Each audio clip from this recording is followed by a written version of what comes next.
بسم اللہ الرحمن الرحیم۔ السلام علیکم ناظرین، آپ دیکھ رہے ہیں ایکسپوز ٹی وی۔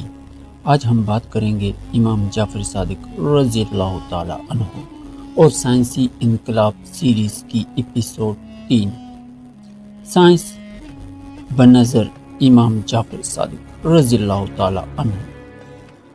1200 سال پہلے کا انقلابی سچ۔ کیا آپ جانتے ہیں کہ وہ باتیں جنہیں جدید سائنس آج دریافت کر رہی ہے، امام جعفر صادق رضی اللہ تعالی عنہ نے 1200 سال قبل بیان کر دی تھی؟ کیا یہ محض اتفاق ہے یا پھر کوئی ایسا راز جو صدیوں سے پردہ خفا میں ہے؟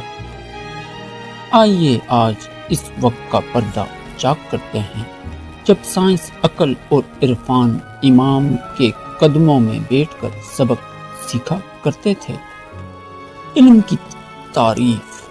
امام کی نظر میں سائنس کیا ہے؟ امام جعفر صادق رضی اللہ تعالی عنہ کے نزدیک علم وہ ہے جو انسان کو کچھ سکھا دے۔ یہ علم صرف فقہ یا دینی تعلیم تک محدود نہیں، بلکہ فطرت، کیمیا، فلکیات اور طب جیسے سائنسی میدان بھی اسی علم کا حصہ ہے۔ آپ فرماتے تھے، جب دین کا نفاذ ہو جائے تو ایک مسلمان کے لیے سب سے ضروری چیز علم ہے۔ یہاں علم سے مراد وہی سائنس ہے جو آج دنیا کو تسخیر کر رہی ہے، وہ علم جو وقت سے پہلے آیا۔ امام جعفر صادق رضی اللہ تعالی عنہ فرماتے ہیں، کوئی علم دوسرے پر فوقیت نہیں رکھتا، البتہ زمانے کی ضرورت کے مطابق بعض علوم سے فوری استفادہ کرنا لازمی ہے۔ یعنی آپ اس دور میں علم طب اور علم دین کو ترجیح دیتے ہیں، مگر ساتھ ہی پیش گوئی کرتے ہیں، ایک دن آئے گا جب انسان ان علوم سے فائدہ اٹھائے گا جن سے آج فائدہ نہیں اٹھا رہا۔ کیا آپ کو یہ پیشن گوئی آج کے آرٹیفیشل انٹیلیجنس، کوانٹم فزکس یا اسپیس سائنس جیسی فیلڈز پر منطبق نہیں لگتی؟ پتھر جو کبھی مایا تھے، ایک دن آپ نے فرمایا، یہ پہاڑوں کے بڑے بڑے پتھر پہلے مایا تھے، پھر ٹھنڈے ہو کر سخت ہو گئے۔ یہ نظریہ یورپ نے 18ویں صدی میں مانا، جبکہ امام نے اسے 8ویں صدی میں بیان کیا۔ کیا یہ محض اتفاق ہے یا پھر سچائی کا وہ دریا جو علماء مغرب کی نگاہوں سے اوجھل رہا؟ ایٹم، زین کراتیس اور امام جعفر صادق رضی اللہ تعالی عنہ۔ ڈیکارٹ نے 17ویں صدی میں کہا، علمی حقیقت کو جاننے کے لیے جسم کو چھوٹے چھوٹے حصوں میں تقسیم کرو، لیکن امام جعفر صادق رضی اللہ تعالی عنہ نے 900 سال پہلے ہی فرمایا، کسی شے کے چھوٹے سے ٹکڑے کے خواص دیکھ کر پورے جسم کو سمجھا جا سکتا ہے۔ یہی فلسفہ آج نینو ٹیکنالوجی اور پارٹیکل فزکس کی بنیاد ہے۔ عقل اور عرفان کا ملاپ، امام کا سائنس فریم ورک۔ آپ کی نظر میں عرفان، عقل، علم اور دین ایک ہی زنجیر کی کڑیاں تھیں۔ آپ سائنس کو مذہب سے جدا نہیں سمجھتے تھے، بلکہ سائنسی تحقیق کو روحانی ترقی کا دروازہ سمجھتے تھے۔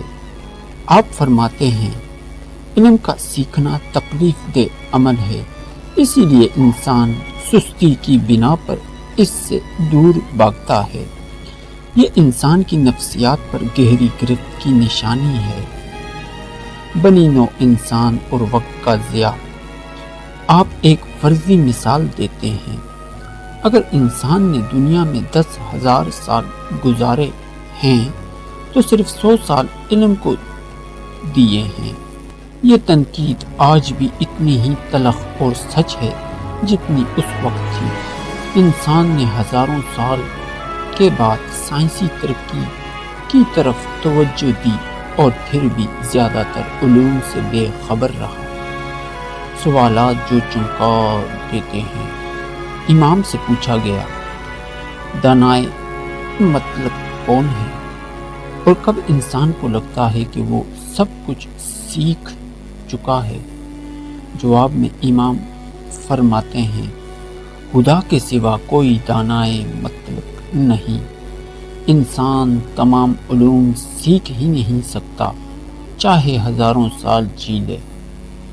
یہ آج کے لمیٹڈ لیس نالج کے نظریات اور انفینٹ یونیورس پر گہری ضرب ہے۔ امام کا سائنسی انداز، مستقبل کی جھلکیاں۔ حلقۃ ارضیاتی مادہ، انسانی نفسیات میں تحقیق کی کمی، سائنسی ترقی کی رفتار، ایٹمی تقسیم کا نظریہ، علم کا اخلاقی پہلو، یہ تمام عناصر آپ کی گفتگو کا حصہ تھے جنہیں آج سائنس نے بڑی مشکل سے دریافت کیا ہے۔ نتیجہ ایک امام، ہزار سائنسدانوں پر باری۔ جب دنیا اندھیرے میں تھی، امام جعفر صادق رضی اللہ تعالیٰ عنہ سائنس کی مشعل لے کر کھڑے تھے۔ ان کی باتیں آج کی تحقیق سے میل کھاتی ہیں، بلکہ بعض جگہ تو وہ جدید سائنس سے بھی کئی قدم آگے نظر آتے ہیں۔